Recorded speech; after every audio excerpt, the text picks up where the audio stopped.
শীতে শুরু হয়ে গিয়েছে পৌষ মেলা। তবে পৌষ পার্বণের কথা হলে প্রথমেই যেটা মনে পড়ে সেই পুরনো দিনের গ্রাম বাংলার পিঠেপুলির কথা। তবে সেসব এখন অতীত। পুরনো দিনের পিঠেপুলি এখন ধীরে ধীরে হারাতে বসেছে। বিশেষ করে বর্তমান যুব সমাজের কাছে এই পিঠেপুলি নাপসন্দ। তাদের কাছে এই মুহূর্তে পছন্দের তালিকায় রয়েছে চাইনিজ খাবার। ফলে 15তম উত্তরবঙ্গ পৌষ মেলায় নানা ধরনের পিঠেপুলি নিয়ে বিক্রেতারা বসলেও তেমন চাহিদা নেই পিঠেপুলির। তাই বাধ্য হয়ে বর্তমান যুব সমাজকে পিঠেপুলির দিকে টানতে মেলার এক বিক্রেতা পিঠেপুলির সঙ্গে ফ্রি দিচ্ছেন 1 প্লেট মোমো। এই চাইনিজ যে সমস্ত আইটেম গুলো রয়েছে, এই চাউমিন, মোমো, চিকেন আলাদা আইটেম গুলো, তার কাছে পুরনো ঐতিহ্য একেবারে ঢাকা পড়ে গেছে। সেই ঐতিহ্য যাতে পুনরায় শিলিগুড়িতে ফিরে আসে এবং সেটাকে আমরা ধরে রাখার চেষ্টা করছি। ফ্রি মোমোর যে উদ্দেশ্য, সেটা দুটো উদ্দেশ্য রয়েছে।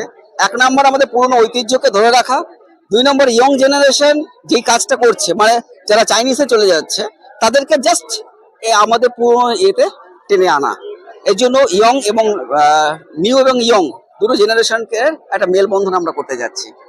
শিলিগুড়ির ব্যবসায়ী তাপস পাল তার নানা ধরনের পিঠেপুলি দিয়ে একটি থালি তৈরি করেছেন, যার নাম সেলফি থালি।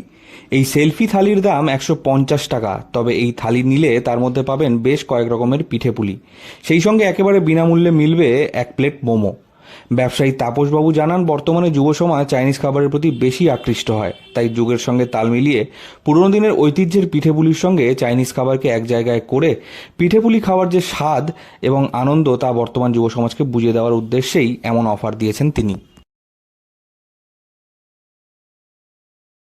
মানে পিঠেপুলির দিকে লোকের ঝোঁক কমে গেছে, ফাস্টফুডের দিকে ঝোঁকটা বেশি, খুব কম। সেটাই বুঝতে পারছি না।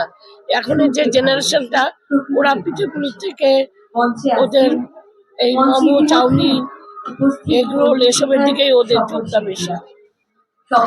অন্যদিকে মেলা প্রসঙ্গে পৌষ মেলার সাধারণ সম্পাদক জ্যোৎস্না আগরওয়াল বলেন, পুরনো দিনের ঐতিহ্যের হারিয়ে যাওয়া পিঠেপুলিকে শহরবাসীর কাছে ফিরিয়ে দিতেই তাদের এই উদ্যোগ। নতুন প্রজন্মকে সেই পুরনো দিনের পৌষ পার্বণ উপলক্ষে পিঠে খাওয়ার যে আনন্দ মজা তা সম্পর্কে ধারণা দিতেই উত্তরবঙ্গ পৌষ পার্বণ মেলার আয়োজন।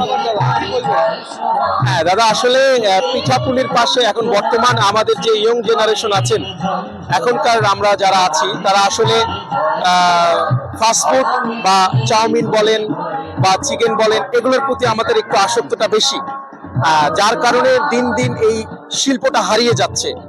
তো এটা ভালো একটা উদ্যোগ নিয়েছে যে আমরা জানতে পারছি যে এই ধরনের পিঠা, এই ধরনের পুলি একসময় তৈরি হতো। আমাদের আগেরকার পূর্বপুরুষরা তারা এই ধরনের অনুষ্ঠান করত, কিন্তু দিনে দিনে এটা হারিয়ে যাচ্ছে। তারপরে তারা চেষ্টা করছে এটাকে আবারও আমাদের সামনে উপস্থাপন করার। সূর্যসেন পার্ক সংলগ্ন মহানন্দা নদীর তীরে পৌষ মেলার আয়োজন করা হয়েছে, যা চলবে আগামী 2রা জানুয়ারি পর্যন্ত। পৌষ মেলায় বিভিন্ন রকম খাবারের স্টল থেকে শুরু করে তাদের রন্ধন প্রণালী মানুষ যেমন দেখতে পাচ্ছে, একই সঙ্গে নানান রকম সাংস্কৃতিক অনুষ্ঠানের আয়োজন করা হয়েছে এখানে। শিলিগুড়ি থেকে অনির্বাণ রায় রিপোর্ট, লোকাল 18 বাংলা।